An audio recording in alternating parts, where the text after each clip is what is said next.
Welcome back to Drive Your Thoughts podcast. I'm your host, Master Coach Carrie Marshall, and it's time to go after those goals. Yeah, whether ready or not, life's coming hard, no breaks, no stop.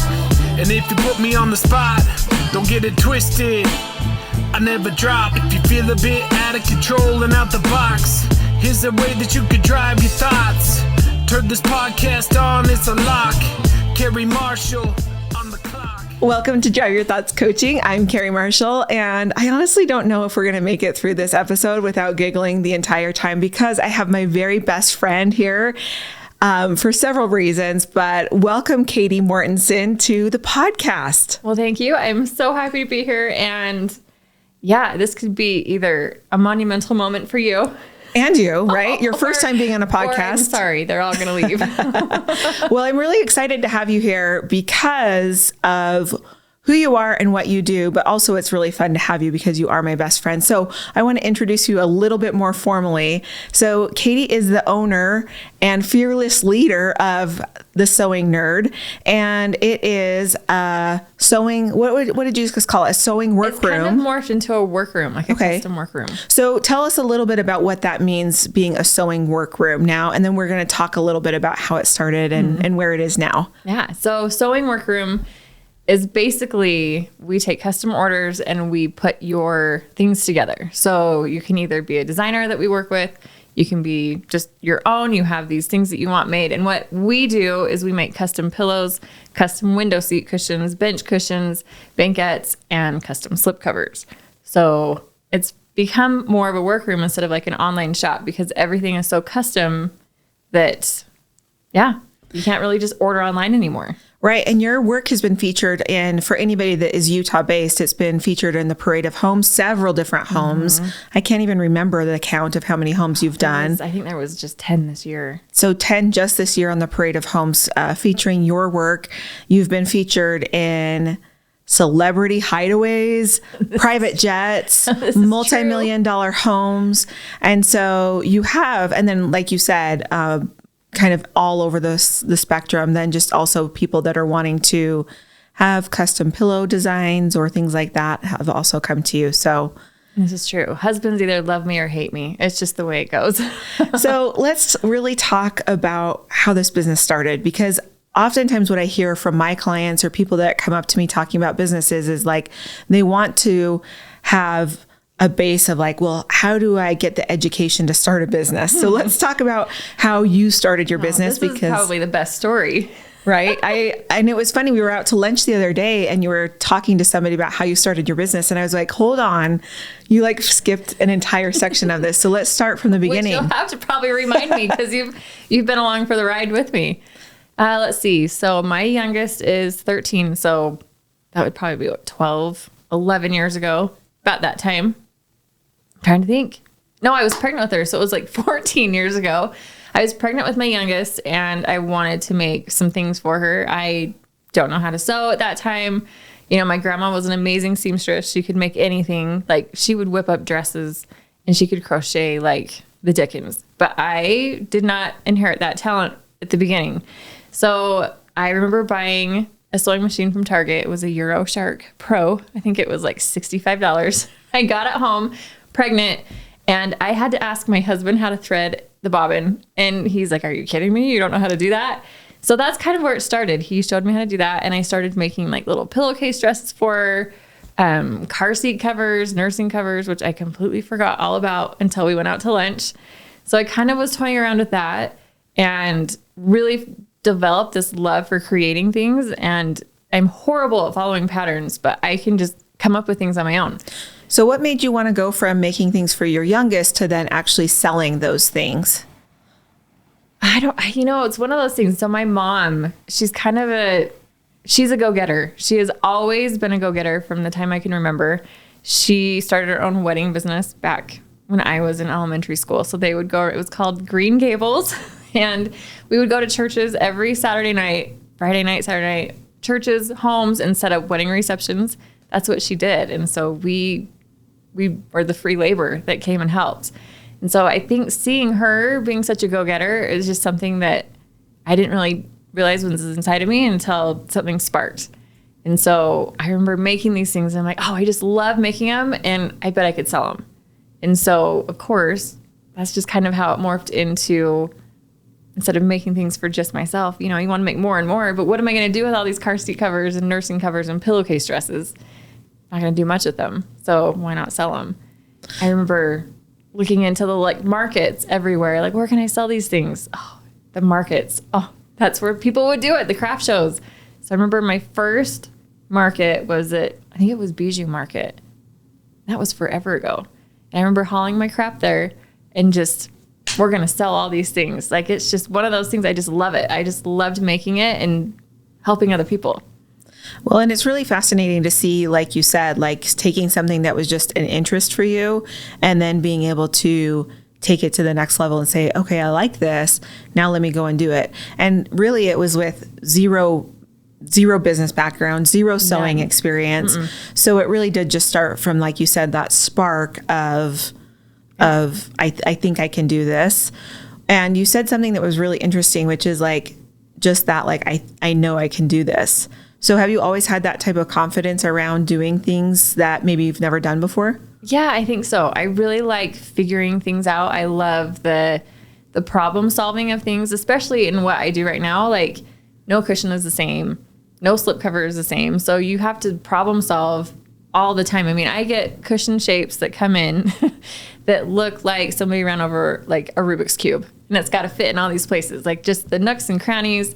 And you just have to problem solve. And sometimes they fit really well. And sometimes you have to jackass it along the way. But well, and you just did a parade of homes that was like amazing. That was a space? Oh, yeah. A space themed kids area? It was Alice in Wonderland. Oh, okay. And we called it the rabbit hole. So it was basically this huge oval porthole in the kids' room. And they wanted the whole entire oval upholstered. And seriously, I texted everybody, like the smartest people I knew, because I had to figure out how to make this cushion bend but not pucker. Because if you bend foam, everything puckers. And so we ended up going a different route because, I mean, my brain exploded trying to figure this out. And at the end of the day, the way that it turned out, we loved it. It turned out gorgeous. I mean, we're going to probably link a picture of it because it was so amazing. But to be able to watch, when I saw that picture of it, I was like, wow, Katie had to figure that all out. Yeah. And it turned out so gorgeous. So it's fun, though. I mean, through the years watching the projects that you've had, I have to tell this story because it's so funny. And I want to go back in a minute and talk about like how you transitioned into slip covers and pillows. But I remember when you were first figuring out how to do slip covers, you and I would drive around and look for just furniture that was on the side of the road, right? And we would go to like the secondhand stores and see if there were any deals and things. But I remember one particular time that we had gone up to a college town and we had picked up a couch and we took the cushions off and there was like white dust. Oh, yeah. And it was just so funny because it wasn't like that was like an end all be all of like, this is super sketchy. Like, we're not going to use it. You were like, everything cleans up. Like, we can vacuum everything. Everything. And then you ended up like making this amazing, gorgeous custom slip cover for the couch that was phenomenal. But I loved watching that process of like, you were all in with like, yeah, I'm just going to figure this out. And here's a couch that I can slip cover. So let's talk about how you did transition from doing kind of baby gear, into now pillows, slip covers. Yeah. So when I was pregnant again with my youngest, trying to make all this stuff, my mom was diagnosed with breast cancer. So that was 14 years ago. And so she had signed up through her work for like an additional cancer policy that just was an extra. And she got it because she thought she'd need it for my dad. She's like, your dad for sure is going to have cancer. And this will just, if he ever gets it, it's just a supplemental insurance. Well, she ended up getting breast cancer. And with this insurance, she got pity money every time. That's what she called it. Every time she had chemo or radiation, they paid her like $1,500. And so she used that money to slip cover all of her furniture. She like refreshed all of her furniture in her house. And that was like the farthest thing from my mind. I remember going into her house and seeing her couch transformed, and it blew my mind. I did not know slipcovers were a thing, because when you think of a slipcover, what is your typical thought? Oh, I just bought one off of Amazon because we got a new puppy and I couldn't, bring all my stuff to have you done. So it was like box set, just a like big piece. Yeah, it's a sheet, essentially. It's a sheet, and then you just tuck it in, and it looks terrible. I mean, it looks awful. It's just, the ones that had the little bows on the front. It's, they're not custom fitted. Right. But that's what most people think of when they think of slipcovers. So when I saw hers and it was tailored and it looked upholstered, I was like, I need to know more about this. I remember looking up underneath the skirt of the couch, what is going on under here? And it was her original couch. It was a black couch that was now white with a ruffle skirt, and it was darling. And I remember thinking, oh my word, I want one. I need this in my life. So she gave me the name and the number of the lady that did it, and I gave her a call because I had this huge sectional from RC Willey. We all know the one. It's super comfortable, but it is so hideous. And the pillows that come with those couches, I mean, they're even worse, but so comfortable. And with kids, they get dirty. And so I'm like, what? I want to have her slipcover my huge sectional. And it was not symmetrical. It had a chase lounge on it. It was like an L shape. It was almost a U shape.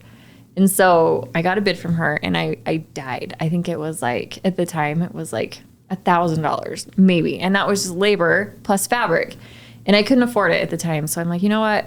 I can sew a straight line. I can figure this out. And so I did. And it took me 6 weeks. 6 weeks of sewing and cutting and scratching it and starting over. But I remember you have to remember this was in the early 2000s, mid 2000s. How far? I think so. It was yeah. So far away. It was brown, and I picked this fleur-de-lis pattern in blue. So it was like the slipcover that I made. It was blue and white and brown, and it was so cool at the time. Now I'm just like, oh my word, what was I thinking? But it was such a transformation, because I remember coming over to your house when you had actually installed it, put the custom slipcover on, and I remember thinking oh, wow, this is phenomenal. It's a brand new couch. It's a brand new couch. Yeah. It took me 6 weeks of just, math like crazy, just trying to figure everything out, because nothing was symmetrical. So, I had to pin things. I had to flip things. It was a lot of thinking and a lot of trying to plan stuff out and cutting. And I didn't know what I was doing, but I figured it out, and I loved it. I loved the process of it. I loved just, turning something into something better. And the cushions were washable. So it was have at it, kids. Do your worst, because you can't do anything to this, And it was removable. It was awesome. And I remember when we finally moved from that house, I think one of our friends ended up buying that couch because she loved it so much. And then I since then had slipcovered it again for her. Well, and I love what you've been saying along the way, which is your thoughts are in your belief about yourself is I can figure this out. And being willing to, this wasn't a seamless process where it all worked out. No. And it never is. It's always that thought and belief about yourself that you'll figure it out. But then being able to fail, unpick, which if anybody sews, we all know that it's the worst. You might as well just start over. Well, and sometimes that's even what you're doing is you're actually sometimes having to scratch. I remember some of the bigger projects you were I had to basically my business had to eat that fabric because I messed up and I needed to get more because I cut it wrong or, it went the wrong direction and it's directional fabric. And so along the way, I think just having that belief about yourself, I will figure this out, has been really essential for building your business. Is. You have to be able to adapt and change on the fly all the time. And it's funny because I didn't think about it until just now when I was talking about the fabrics for the couch. I remember, along with sewing, but I remember watching a show on HGTV when my kids were little. It's called Sarah's House, and she's a Canadian designer, and her whole concept around her house is that she would find an old home that needed to be updated, and every episode was a room reveal. So you would take it from the time they bought the house, and then they would do the whole flip, but then they would just show one room at a time. So every episode was a room. And she always built every design around the fabric choices that were going in this house. And I was just like a moth to a flame, drawn to it. It was so cool. I think that's where my excitement for textiles and prints and patterns and colors and all things fabric came to life. And seeing how she would incorporate it from pillows to upholstery to drapery. I mean, well, that's and what she designed everything around. Well, and that really is, I think, one of the things that you have, a gift of yours that you have that sets you apart from everybody else, is your love of fabrics and textiles. And so, like you said, maybe watching that show, but where were the other pieces that maybe that came into play that you could kind of see that love of textiles coming into now your business that you're building? Yeah. No, I mean, everything's different. Everybody has a different style, and it's kind of fun to see different things on different applications, whether it's pillows or chairs. But yeah, I think it just naturally, like the whole design eye for fabrics kind of morphs into like interior design, because everything has to flow, whether it's your home, a client's home. And I don't claim to be a designer by any means, but it is kind of part of the job, because I get mood boards sent to me all the time saying, hey, I need pillow packages for these 5 rooms. Here's the boards, figure it out. And, you know, because designers don't have time, not necessarily all, but some designers, especially ones that are out of state, don't have time to come in and pick fabrics. So they're trusting my eye and my ability to pull things together. And sometimes they question me until I'm like, I promise you, this is the pillow that you need. And then when they get it, it's their favorite one. Right. So it's just, I don't know. I love the different textures, the different possibilities. It's endless. It is totally endless. Well, that's probably why you work with so many designers, because you do have that design eye where, like you said, maybe you're not the designer, but you do have the design eye where they can send you things and feel confident in what you're doing. Because I know that is a big part of your business now, you know, is that you're working with designers and doing, like you said, pillow packages, custom bench cushions, those types of things for designers. Yeah. Well, early on, like I didn't do many pillows or cushions at all. Like after I got that sectional, she was a big lady, but we got her all done. But once I finished that one, I was like, oh my gosh, I need to do this again. So that's when we started, you know, cruising up and down the street trying to find those free furniture and free furniture to figure out.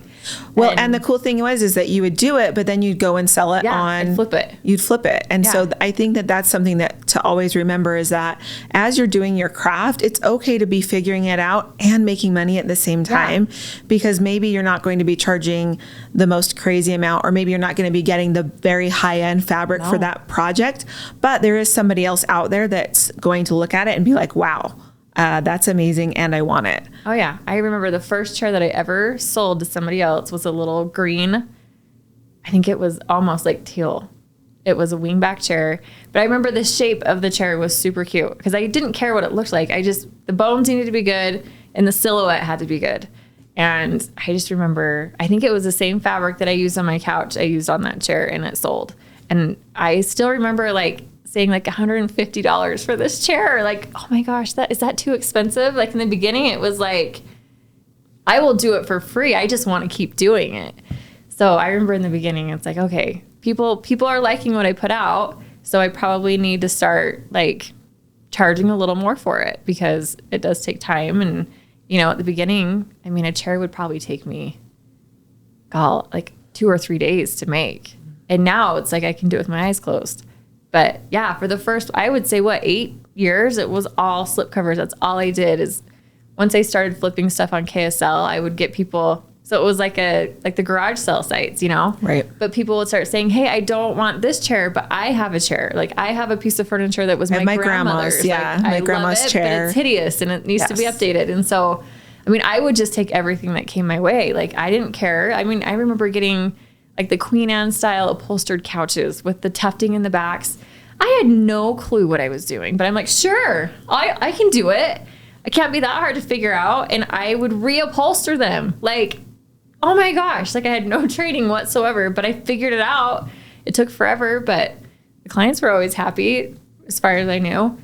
But yeah, oh my gosh, what was I thinking? I took on projects that I probably shouldn't have at the time, just because. Well, and then how does that work because, you know, you're building this business and you have 2 little kids. Yeah. So how are you incorporating being a mom and doing this work all together, and like raising, you know, family and husband and all of that?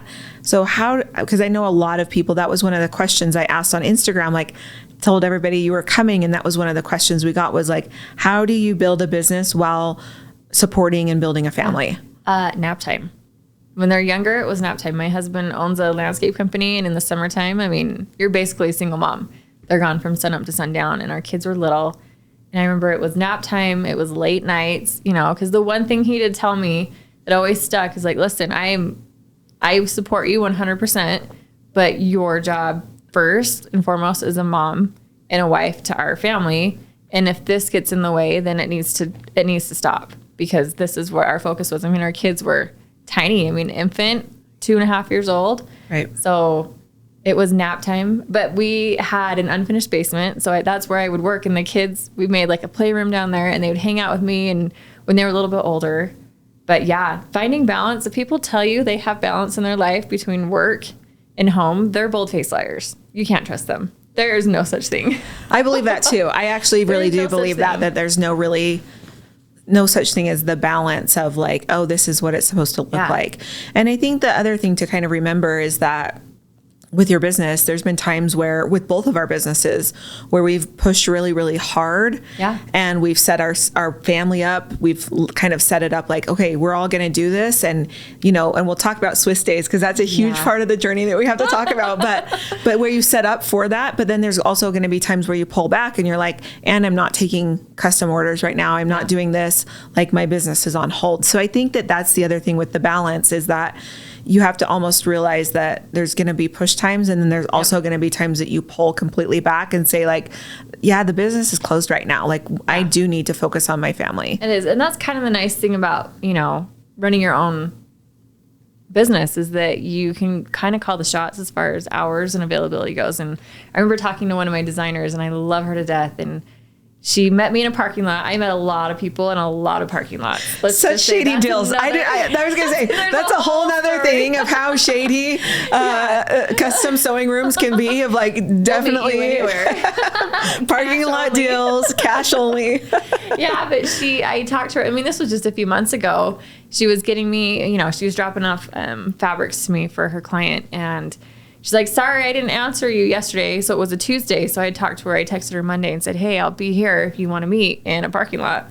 And when I met her, she's like, sorry, I turned my phone off on Mondays. I ignore everybody on Mondays, and I do my thing. And I thought, you know what? That's awesome, because when you become available to everybody thinks you're available all the time. And so there's no boundary set. And so at 9:00 at night, you have people texting you like, hey, I need this, I want that. And it's like, it's 9:00 at night. And at first, when my business was just young and booming, I would answer every call, every text. I wanted to be available. But over the years, I've learned, you know what? People can wait. And there's really no sewing emergencies. Yeah.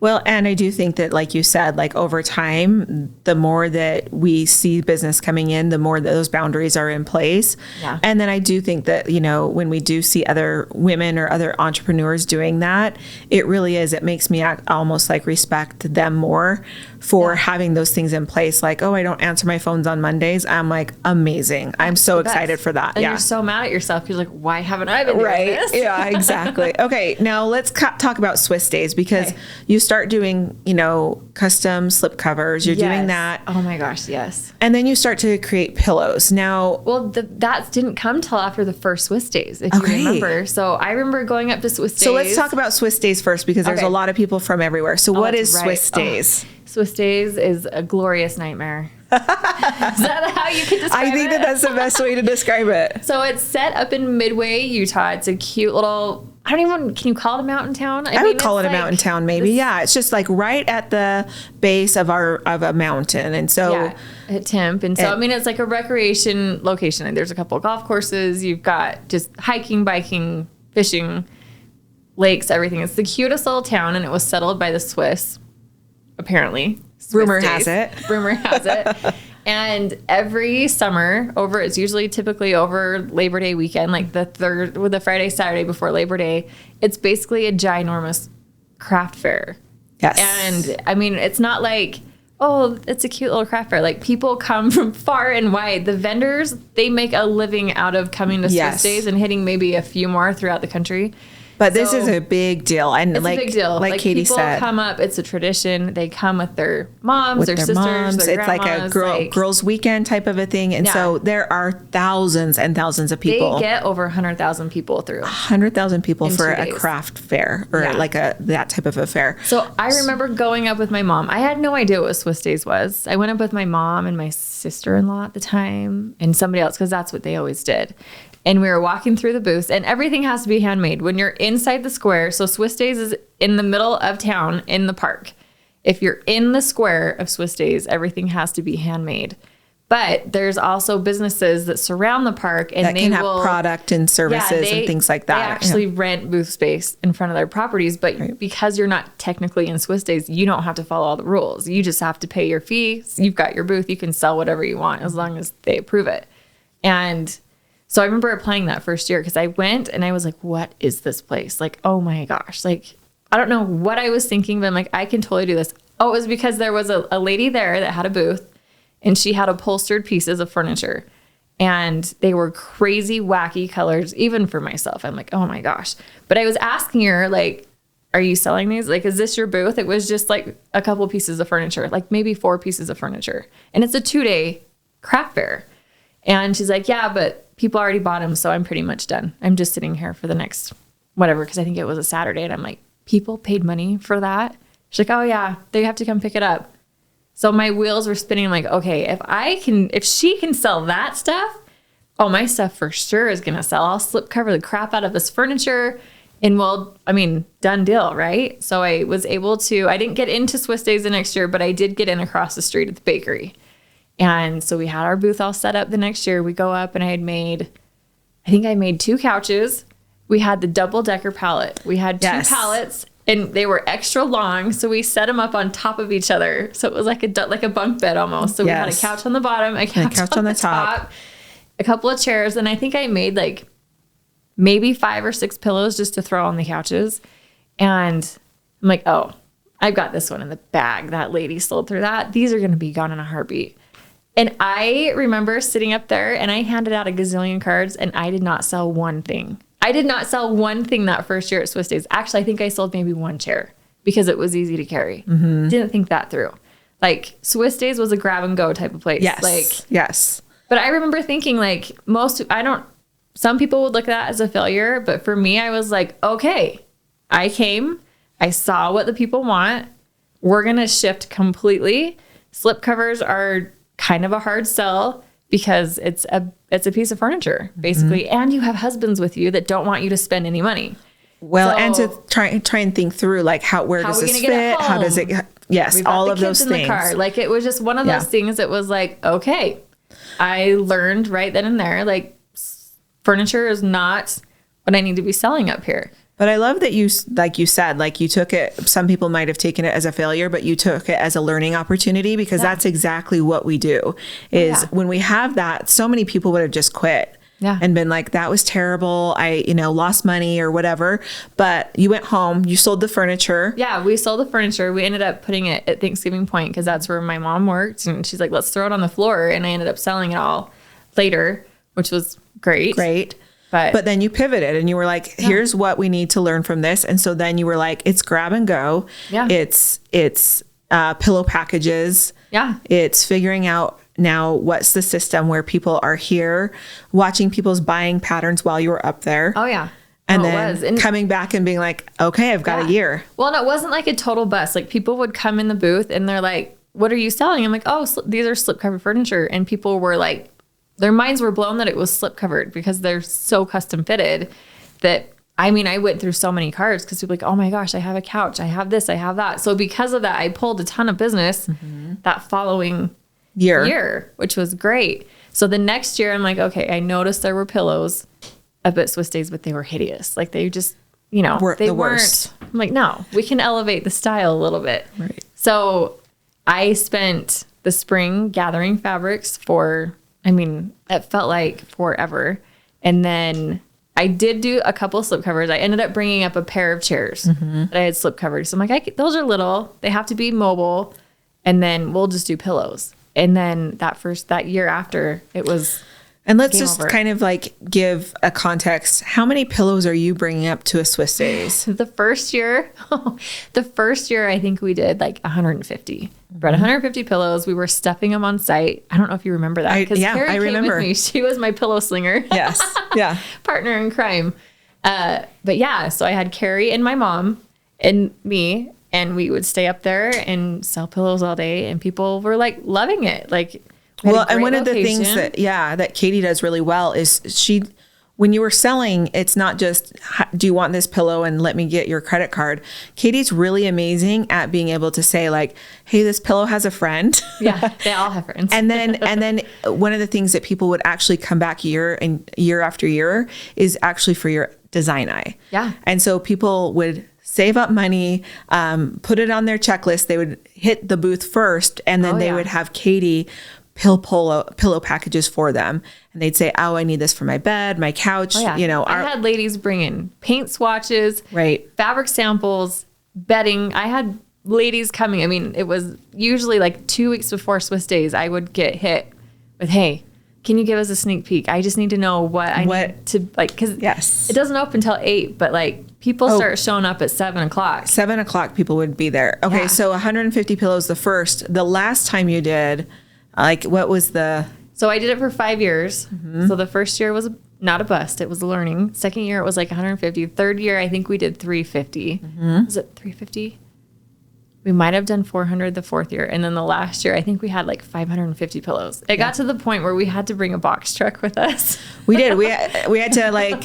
It was our back room. People loved shopping out of the back and of our kidnapper truck. I was going to say, but that was the other thing that you did so well is you would tell people that were interested, like, hey, if you don't see something here, Carrie will take you to the back and show you like the back stock, the back room. And so I do think that that's something about always being willing to go the extra mile and adjust and adapt quickly to what is happening in the space. So 500 pillows, and then COVID happens. Yeah, COVID happens. And so Swiss Days doesn't happen that year. There's no Swiss canceled. Days.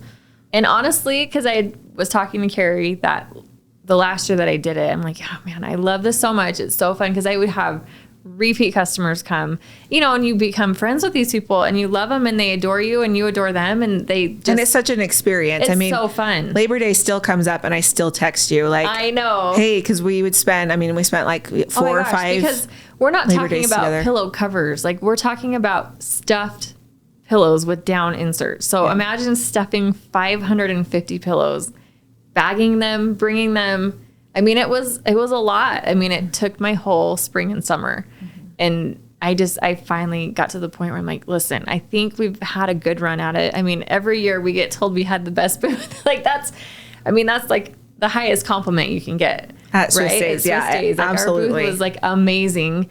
And we offered a hold your stuff service because we had room behind us that people would shop. They'd buy $2,000 worth of pillows and they're like, hey, let us hold your things for you so you can go shop. Because that's what that was their biggest hang up was, I don't want to have to carry this around all day. Yeah. So it's like, yeah, leave it here. Come get us and when you're ready to leave. So it was awesome. So how do you, when you know that it's time to adjust your business in a big way? I mean, that was 500 pillows, a huge chunk of business. How do you have the courage and the bravery to then adjust your business completely and go all in again a different way? Yeah, it was hard because you want to give the people what they want, right? You want to be able to provide a service that your clients, the people that are giving you money, you want to be able to cater to them. But at some point, I'm just like, listen, it's a lot of fun. It's a lot of work. It's a lot of time for these 2 days in the summertime.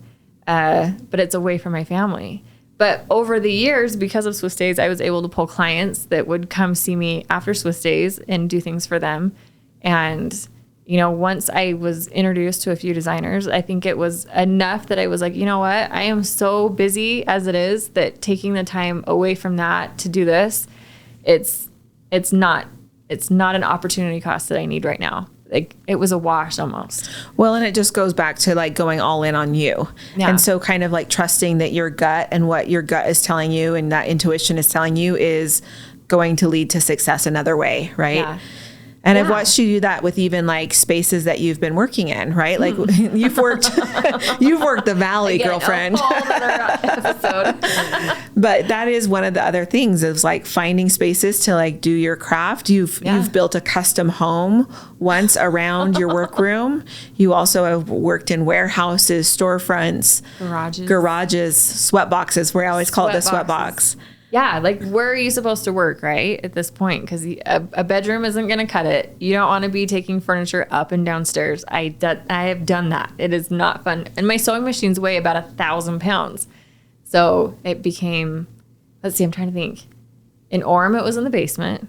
And then, remember when we moved to St. George for like 20 minutes? Yeah, that was, we were in St. George. The worst. Katie moved away from me and it was awful. So we were there for a hot minute, literally. I worked in the third car garage at night because it was so blasted hot. And then you had the storefront in Orem for a while. Oh yeah, my dad's a property manager and he had a vacant space at one of his properties. And so I was a squatter for a couple years. For what? It was almost 2 years. Yeah, almost 2 years. So. It was awesome because I had space. And then from there, I jumped to another property of his closer to home in Springville. Do you remember that one? Yep. It was a weird old building. And then when we moved to Mapleton, I worked in the garage and it was an old house with a wood garage door that was west facing. So in the summer, that really was the sweat box. And in the wintertime, it was like, my fingers are numb. I can't push the fabric through. And then we built a house in our backyard and we did a big detached garage and the whole lower level was air conditioned and heated. And it was perfect for what I needed. Yeah. But then I got busier and busier, and all of a sudden that oversized 2-car garage was not big enough. It wasn't big enough. Right.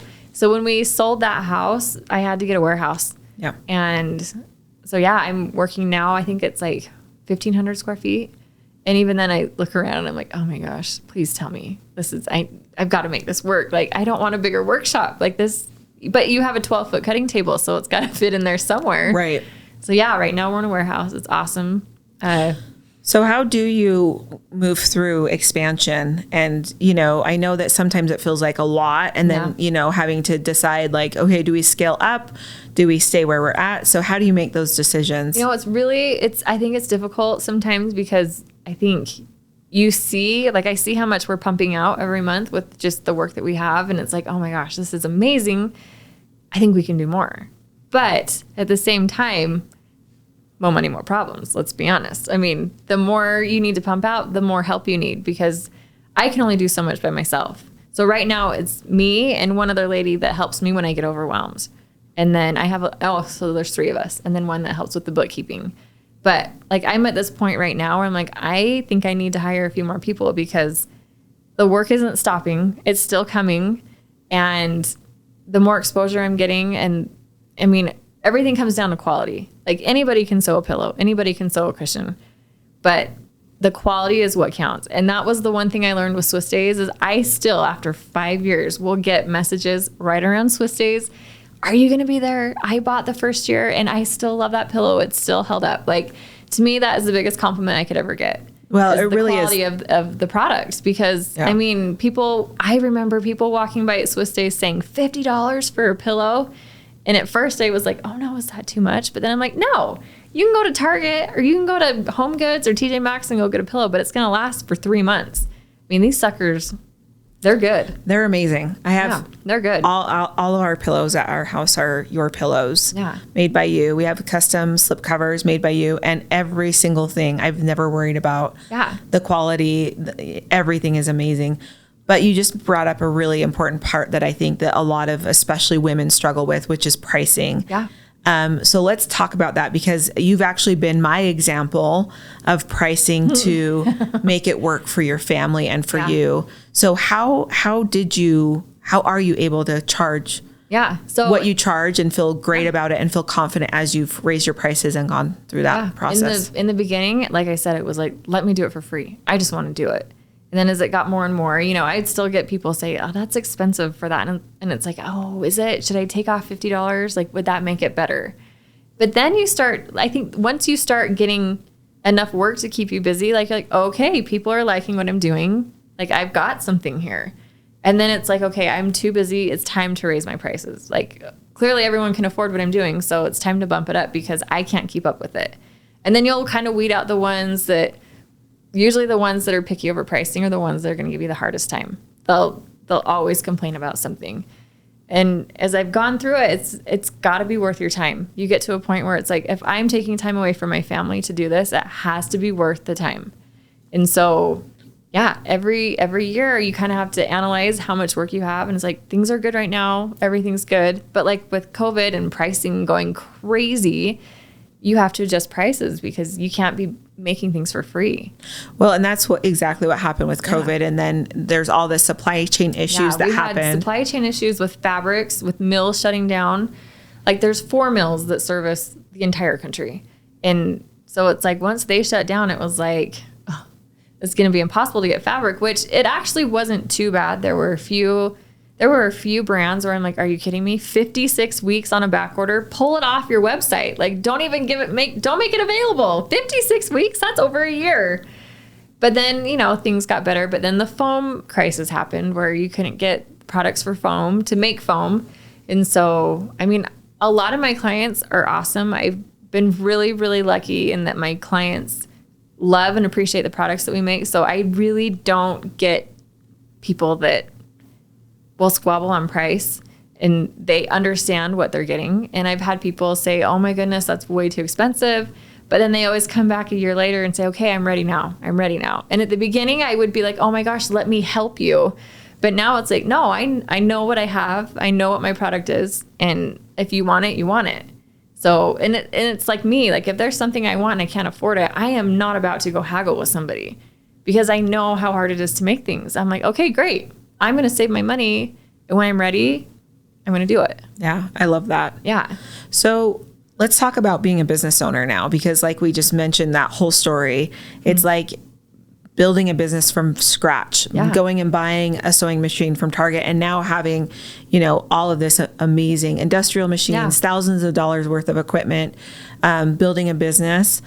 When you think about being a business owner, how does that feel for you? And like, what are your thoughts about now owning a very, very successful luxury brand that you do now? It's just funny. I have to giggle when you say luxury brand because, I had to throw that in there because I knew it was going to throw you off. Well, the name of my company is The Sewing Nerd, which is so funny because it was a nickname my husband gave me when I was down in the basement just slaving away on all my stuff.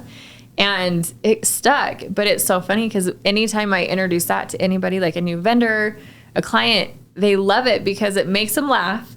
And then I'm like, I bet you won't forget. And they're like, no, how could you forget that? Right. And so like, not that I'm famous by any means because I'm not, but every now and then I'll run into somebody like, oh my gosh, you're the sewing nerd girl. I'm like, yeah, that's me.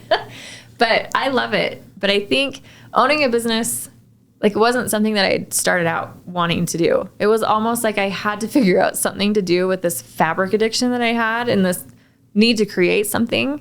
And so it kind of just morphed slowly into that. And I remember, when was it? It was probably 4 years ago. I kind of figured out, I'm like, oh my goodness, people will pay for pillows and cushions. Why am I not doing that? Like slip covers take a lot of work. It's a lot more labor intensive, where cushions and pillows, for me, I can knock them out really fast. So I was able to find a foam supplier that, I work really well with and he takes care of me. And it's just one of those things where it's like, okay, this is what we're doing. So now it's kind of shifted more into putting pillow packages together for clients, and I'll do slip covers here and there. Mm-hmm. But I mean, it's just crazy to think that where I started and where I am, like that was never my intention. It was to create a business ever. But it kind of got to the point where like, oh dang, like I'm kind of making a little too much money doing this. I probably need to turn it into something. And I remember I traded a slipcover job for setting up an LLC. Or the wife was like, would you trade this for an LLC? And I'm like, sure, why not? And yeah, after that I was like, okay, like we're really doing this. Really gonna do this. Business cards made and took them to all the fabric shops, But along the way I've made some really good contacts, and there's some awesome people in the industry that, you scratch my back, I'll scratch yours. It's great. So where do you want your business to be in a couple years from now? Oh my goodness. I would love to have more people to help me because it's a lot of, it's a lot of work and time, But the crappy thing about that is I know how fast I can work. So bringing people in and having them do what I do is really hard for me to let go because I still love the doing part. But I've also realized that if I want to scale my company, that I need to step back from the doing and bring people in that can help me do that and allow me to get the more, go work with the clients. Because I meet with a lot of designers on site, do some measuring, but bringing those clients in, I need to be able to have the manpower to pump all the stuff out because they're not stopping. People right now just love spending money. They just love it. And I'm here to help them with that problem. Well, and when you talk about, getting more help on, it's like, once again, looking at the vision of the business and realizing like you really do create the success that you're going to have based on how you're thinking about the business. Yeah. So I know a lot of people right now are like almost scaling back or are afraid to build businesses or scale their business because they're wanting everybody else to tell them what's going to be happening with the economy and things like that. And I know from both your husband and you are both entrepreneurs. Yeah. And that's such a great example of like, no, there's absolutely people out there. Yeah, there are. Here's the thing is, I've been lucky to work with some really awesome designers. Like I love my design clients because they bring me the stuff. Like I don't have to pick fabric for them for most part. They'll provide everything and I'm just putting it together. I will help them occasionally with fabrics. And then I have my clients that come in and we'll put stuff together. But, when you've hit that tier of clientele, it doesn't matter what the economy is doing. They've got the money, they're going to spend it. But I will say the nice thing about our business is that when things do get slow, when people stop buying furniture and pillows, now they want to recover what they have. Yes. So I still have that in my back pocket where I can start, once people are done spending on all this stuff, let's recover what you have. And that's a great thing to remember about businesses is that if you're willing to adjust and adapt around what's happening and always be looking at what your business is and then how to adjust it, then you're always going to succeed in business. Yeah, you have to be able, it's like walking on Legos, right? Like you have to just, you have to just be able to adapt and pivot, like you said, because you don't know what tomorrow is going to bring. Who knows? The last 2 years, like who could have called that? Right. But now you look at it and you're like, don't surprise me. Like it is what it is. So I think as long as you can trust in what you can do and trust your gut, I think that's the biggest thing. Like, my husband's like, I think we need to make custom furniture. I'm like, I don't want to do that. Like, please don't make me do that. And he's like, no, because people can't get furniture. Like in the beginning of COVID, it was 12, 18, 2 years almost. And so, he's like, well, we have a guy that can bring it faster. And, I'm like, I know we can do that. But I'm like, I don't think I can take on one more thing. So we did do a couple of custom pieces and I like having that, knowing that I can implement that when needed. But I don't know. I've learned that you stay in your lane. You've got your things that you do and you do them really well. But don't try to be a jack of all trades because in the beginning when I was trying to do the slip covering and the upholstery and saying yes to everything, your quality goes downhill. So once I was able to be like, we're doing cushions, pillows, and slip covers, and that is it. And that's when you just excel. But I've learned it's okay to say no, and it's okay to say no to projects that could be awesome, but you have to look at your opportunity costs. Yeah. And if it's not worth your time, it's going to take away from everything else. So that's the biggest lesson I've learned is it's okay to just be like a 3-trick pony instead of a 7-trick pony. Who needs those type of ponies anyways? They're too much. So just kind of in closing here, there's so many entrepreneurs and new business owners that listen to this podcast. So what would be a piece of advice that you would share to the newest person that's just starting out? Don't be afraid, for sure. I can't tell you how many people I've reached out to, even on social media. Like there's some pillow shops I follow, some designers that I love. That's honestly how I pulled a lot of designers is I would see a post come up and I would hit them up. Hey, I have a custom workroom in Utah County. I would love to help you out with your things. And every time I saw a new designer that I didn't recognize, I would do that. And it's turned into some awesome friendships and awesome business relationships. But when you see other women out there doing things, like I just ask for help, ask questions. Like there was a girl that, I think she lives in Wisconsin at the time. And I'm like, hey, I love that you have this sewing room. Tell me more about it, and I'm the same way. If anybody reaches out to me, I am happy to help because it's hard. And when you didn't have that formal education, like any help, anything you can get helps. But you can't be afraid to ask questions and reach out to people. Well, and, right before we started this, we were talking about our group of friends, and every single person in our group of friends is a woman entrepreneur. Yeah. And it is awesome to be able to have people like, I can call you and say, I'm stuck here, or I'm scared to do this. And to have this group of women that we can all in all very different industries, but all doing something where we're building businesses and raising families. And so that's always been really helpful to have a connected group of women where, even sometimes I'll tell you like, I'm super tired or whatever. And you'll be like, just go and hang out with your family. Like, just put it out to the side. And so I think that that's another thing that I would share with people is, well, I think, because be willing to create that community. You have to. Well, and just being a mom, I think you have that extra mom guilt that happens because my kids now are 13 and almost 16. He takes his driver's test today. Oh, no. But, help us all. I mean, so it's great because I have free labor. Well, actually, I have to bribe them. I have to pay them to come help me, but it's great. I mean, it's good for them.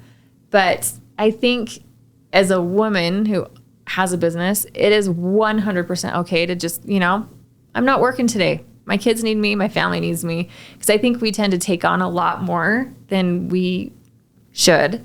Because that's just in our nature. That's how I am. I mean, if I'm sitting down, there's something wrong. I feel like I have to be going. And if I sit down, I'm done, but I think it's okay to be like, no, I'm not working today. I'm not taking your call today. I'm not answering your emails today. Like, I think it's a double-edged sword where it's awesome because you have that freedom, but then you have to make sure you stay up on top of things. Yeah, you have to stay accountable to the business. You totally have to. And I think I told you over the summer, like, that's it. We are not working next summer. I've hit my limit. I am done. Summer goes by way too fast. Right. But that's the beauty of it. You can do whatever the crap you want. Yeah, for sure. And to an extent. Well, this has been amazing. I love you so much, but it's such an honor to be able to watch the growth of your business and you personally over the last several decades as we've been friends. Forever. But you're definitely going to want to go and check Katie out. thesewingnerd.com. And then what are you on Instagram? The Sewing Nerd. The Sewing Nerd. I thought so. So impressed with all the things. The thing that's amazing. So you definitely want to go and check out Katie's website because it is gorgeous. I mean, the work and like I said, the fabric selection, really what she's known for is putting together the textiles in a way that is just amazing. And she will kind of post kind of behind the scenes about her pillow packages that are going out into these multi-million-dollar homes and things. So you're definitely... They don't all have to be multi-million-dollar homes either. They're in my house too, so it's fine. They're in my townhouse. My dog actually has his own pillow package, which is so cute. Make him a new one. I know he needs a new one, but it's just been so amazing to watch you really own your craft and then go out and create a business from it. So thank you for being an example of that in my own life. And I love you. Oh, I love you. But I couldn't have done it without Carrie. Like, honestly, like she's the one I go to and I'm like, so what do we think about this? Or if I have questions or if I'm doubting myself, like, you've been the best cheerleader and the best support that anybody could have ever asked for. I love my husband to pieces, but she's the one that's like, you've got this. You can do it because she knows. She knows. That's why we have our girlfriends, right? That's right. All right. That's let's ride, my friend. Ride or die. Thanks for listening to this podcast episode. If you're ready to get in the driver's seat of your own life, you can come and follow me at Drive Your Thoughts Coaching on Instagram, or come and see more ways to work with me at driveyourthoughts.com. Yeah, whether ready or not, life's coming hard, no breaks, no stop. And if you put me on the spot, don't get it twisted, I never drop. If you feel a bit out of control and out the box, here's a way that you could drive your thoughts. Turn this podcast on, it's a lock. Carrie Marshall on the clock.